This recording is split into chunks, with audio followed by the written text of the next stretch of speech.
Le prince des ténèbres a rendu son dernier souffle. Le mardi 22 juillet 2025, Ozzy Osbourne est mort à l'âge de 76 ans. Il était entouré de sa famille et d'amour. Nous demandons à tous de respecter la vie privée de notre famille en ce moment, indique sa famille dans un communiqué.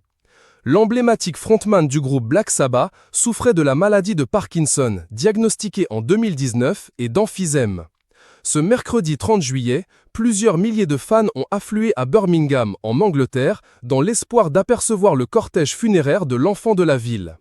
Proches et amis se sont réunis le lendemain pour son enterrement dans la plus stricte intimité. Un moment chargé d'émotions que l'icône du hard rock avait anticipé.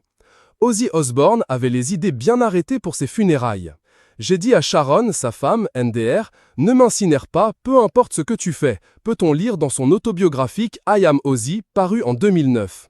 Je veux être enterré dans un beau jardin quelque part, avec un arbre planté au-dessus de ma tête, un pommier de préférence, pour que les enfants puissent faire du vin de moi et être complètement bourrés.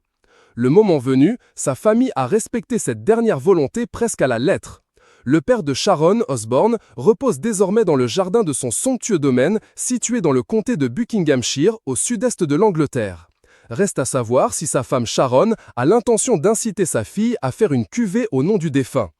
Ozzy Osbourne ne manquait pas d'idées pour sa dernière demeure. Pour ma pierre tombale, je ne me fais pas d'illusions.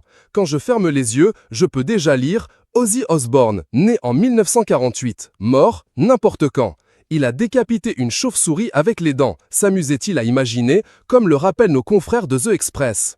Au lieu de ça, Kelly Osbourne a préféré porter des lunettes circulaires de couleur bleue en hommage à celles que portait le leader de Black Sabbath.